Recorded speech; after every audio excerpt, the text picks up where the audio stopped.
राम राम। पढ़े लिखे हैं हम, वैज्ञानिक युग में जी रहे हैं। हर चीज के पीछे का सिद्धांत और तर्क आज हम जानना चाहते हैं और समझ पाते हैं। आज वो युग तो है नहीं कि आंखें बंद कर कर अंधों की तरह किसी बात को माना जाए।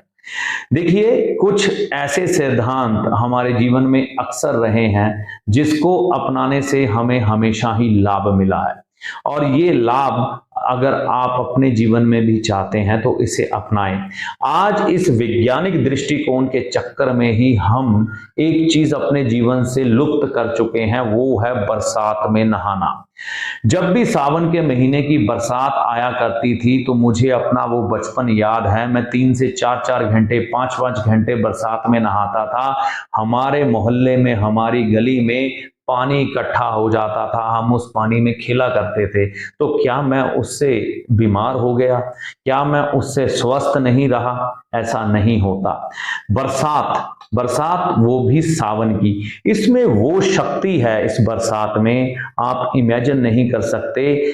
आज टीवी पर क्या कहते हैं, जलती चुभती घिमौनियों का मौसम आया, और इसमें क्या ठंडे ठंडे आइस कूल पाउडर का मौसम भी आया, डाल लो पाउडर, ठीक है ना।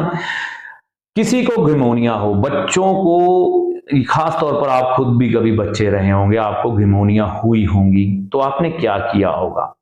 आपकी माताजी ने बोला होगा, बेटा बरसात शुरू हो गई है सावन के महीने की, चलो जल्दी से जाओ बरसात में नहाओ, तुम्हारी ये घिमौनिया गायब हो जाएंगी। और आप बरसात में नहाए और आपकी वो घिमौनिया, जिसे पंजाब में हम पित्त बोलते हैं, पित्त मतलब गर्मी, ठीक है ना, वो गर्मी ठीक हो जाती थी। क्या सिद्धांत था उसके पीछे कि वो बरसात की कुछ बूंदें आपकी वो गर्मी ठीक कर देती हैं। अरे भाई कमाल है, कैसे हो जाता है ये?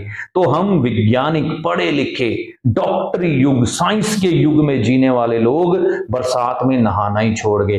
अरे बरसात में नहाने से बच्चे बीमार हो जाते हैं, इनको बाहर मत निकालो, बरसात पड़ रही है, चलो चलो बेटा अंदर बैठो चल के। तो बेटे अंदर बैठने शुरू हो गए, बेटियां अंदर बैठ गई, बीमारियां बाहर आ गई। तो बरसात में नहाओ, एक चीज को समझो, तुमको तर्क चाहिए ना, तर्क सुनो। जब बरसात सावन के महीने में पड़ती है तो उस समय एक चीज घटित होती है। कभी दिमाग लाके सृष्टि को समझा है, अनुभव किया, होता क्या है उस समय? एक पौधा लगा दो तुम सावन के महीने में, बरसात शुरू हो गई, जब वो पानी उस पौधे को मिलेगा, वो पौधा गोली की रफ्तार से बढ़ेगा। मतलब आप देखते हो जंगली जड़ी बूटियां, भांग, धतूरा, इसके पेड़ कैसे फैल जाते हैं, बेले बेले चारों तरफ हो जाती हैं। मतलब बरसात में वो ऊर्जा है जो उन्नतिदायक है। तो यहां पर नहाने से हमारी गर्मी, मंगल बद्ध के असर तो दूर करती है। बरसात में नहाने से क्या होता है, मंगल बद्ध के असर दूर होते हैं, क्योंकि घिमौनियां ठीक हो जाती हैं, बीमारियां ठीक हो जाती हैं। और बरसात में नहाने से उन्नति भी मिलती है। आपको सुनकर हैरानी होगी, अगर पेड़ पौधे बढ़ सकते हैं तो बरसात में नहाने से हम क्यों नहीं बढ़ेंगे भाई? बिल्कुल बढ़ेंगे।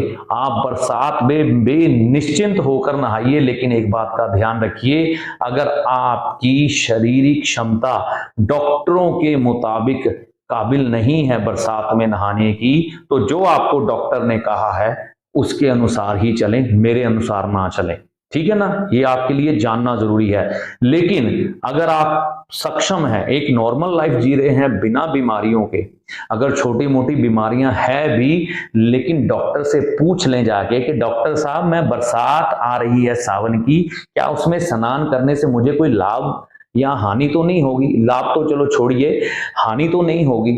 अगर डॉक्टर कहता है नहीं होगी तो भैया नहाओ, जरूर नहाओ, क्योंकि हम लोग बरसात में नहाना भूल गए हैं। बरसात आपकी बीमारियों को दूर करने की, आपको उन्नति देने की पूरी शक्ति रखती है। लाल किताब ज्योतिष अगर आप पढ़ते हैं ना, जिन लोगों ने भी लाल किताब पढ़ी है, अगर गौर से पढ़ी है, तो बृहस्पति खाना नंबर 7 की बात कर रहा हूं, वहां पर एक लाइन लिखी है, बामण दी बोदी मी मंगदी। यहां ये लाइन पंजाबी में है, इसको हिंदी में अनुवादित करता हूं। देखिए बामन क्या होता है, बामन का मतलब होता है पंडित ब्राह्मण, ठीक है ना। उसकी बोधी क्या होती है, ये चुटिया होती है ना यहाँ पर बामनों के यहाँ पर, तो उनको कई लोग मजाक करते हैं अंटीना, उसको बोलते हैं बोधी, ठीक है ना। बोधी मी मंगदी, मी का मतलब है बारिश, ठीक है ना। तो बामन की बोधी यानी कि ब्राह्मण की चुटिया पर जब बारिश पड़ती है तो वो चुटिया ज्ञान से बढ़ती है, और इस चुटिया के नीचे राहु बैठा है, वो राहु शांत होता है। राहु बीमारियां हैं, राहु रोग है, राहु वो गंदी सोच है जिसके कारण हम कई बार पढ़े लिखे मूर्ख भी बन जाते हैं और अपनी उन परंपराओं को छोड़कर पढ़े लिखे बनकर बीमारियों के ढांचे बन के घर पे बैठे हैं, और पढ़े लिखे होकर डिग्री होल्डर होकर हमारे जीवन में उन्नति नहीं हो पा रही।